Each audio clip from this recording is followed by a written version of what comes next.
well, what can we say? What can we say that hasn't been said already? But look, flat, disappointed. That was a very tough watch. I was meant to be going today, but circumstances meant that I was late out, and that was a good thing because I didn't have to go watch that. Look, expectations were pretty low. Look at the team that we've got available to us, the amount of people who've played 10 games and under, Ruckman playing centre-half back. You knew this was going to be a bit of an ask, and Geelong are very good. They're a team who can take advantage of poor sides, and they certainly did that today. Pretty bad. And they're very good. Pre-season, I tipped Geelong to win the flag. Looks like a good shout at the moment. Them and Collingwood looking pretty handy right now. And then I think just this is reality coming to bite us a little bit now of where we are with the side that we've got available to us. The buy can't come soon enough. Get a few cattle back, but it's gonna be a very tough back half of the season for Essendon. We've got to play Geelong again. Got to play Gold Coast twice. I don't see us winning many more games the back half of this year, sadly. But that's okay, because this is a development year. It's about getting games into people. There's some guys out there at the moment who probably won't play much again once other people come back on the side, but there are some guys who've shown some really good signs. We've got to keep playing them. This is just tough. Where I was listening to Adam Simpson on the radio a few weeks ago. He was talking about Geelong. He was saying how Chris Scott's Geelong, they always have a spare. They just always manufacture it, so they've always got someone dropping off. No matter what you do, they've always got a spare. And we're just not good enough of a team right now. And yes, obviously, personnel, to be able to break through that regularly. And it's very hard. It's why they're always so good, is that he just always manufactures the fact they've got that. And whether it's Henry, whether it's Stewart, whether it's DeConning, whether it's, one of those other guys. It's hard to watch. The other thing that's hard to watch is you look at Blitzarves on one wing and Dempsey on the other. These two big, tall, running powers. Get it, mark at either end. Just so good. And then you think about us last season and running with Cox and Jones on the wing. And you go, I can sort of see what they were trying to do. I can see the reasoning, but to have guys as good as those two is just such a luxury. They're such a good team. And we had, how many players under 10 games? Guys who were literally drafted 2 weeks ago, 2 of them in the team. What can you expect? I expected a loss. I expected a heavy loss. Look, it didn't get to 100 points, so that's good. But this was destined to be a bad night. Not much you can say, really.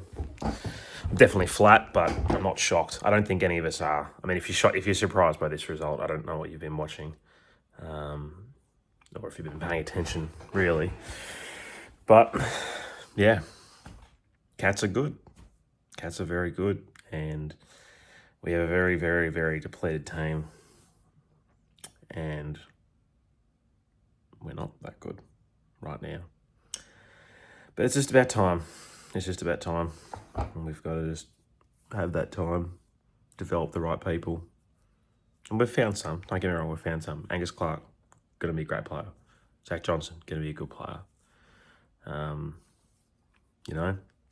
It'll be good to see Archer May get some more games throughout the season. When our defenders come back and are fit, maybe Blackiston can play a game in the ruck at some stage. Some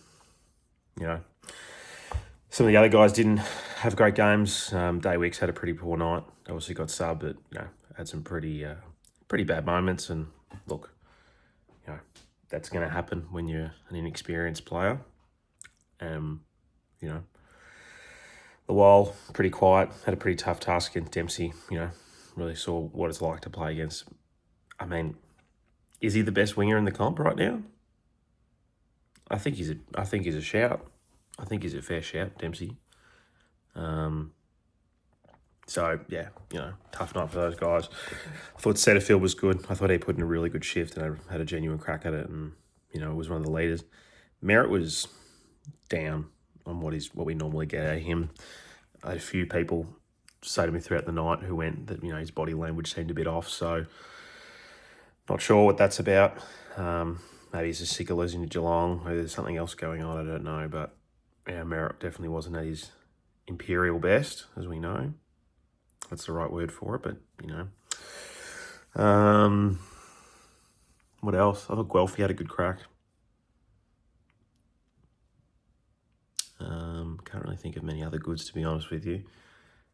I mean, Pryor did okay on Dangerfield, considering how much the ball was down there. I guess that's a good. But, yeah, look, tough night. They're a very good team. We are a borderline VFL squad right now. We pretty much are, let's be honest. And, yeah, it's just about improving. It's just about figuring out who's worth sticking around for next year and beyond. I think we've certainly found a couple, and there's probably a couple that we're learning probably aren't it, but still a long way to go for the rest of the season. And there's going to be many more opportunities for people to get games and for us to lose. Freo next week over there, Thursday night. Can't see us winning, if I'm being honest. Hopefully we can see something similar to what we saw against Carlton and Brisbane. But yeah, I think we might struggle. We're historically not great heading over to Perth. And yeah, I think they're just a team who, should be getting the job and pushing themselves into the 8 further. So probably another loss and then the end of the bye. And then it gets real hard. So yeah, look, it's going to be a long back half of the season, faithful. But, if you're rational, we know that this was never going to be the year. And it's just about looking forward to the future. Who comes along for the ride and who sticks around? That's the question from here. But, yeah. Good on anyone who stuck around at the end of the game. If you went, I certainly would have been at the bar pretty early. Anyway, that's all from me. Go Dons.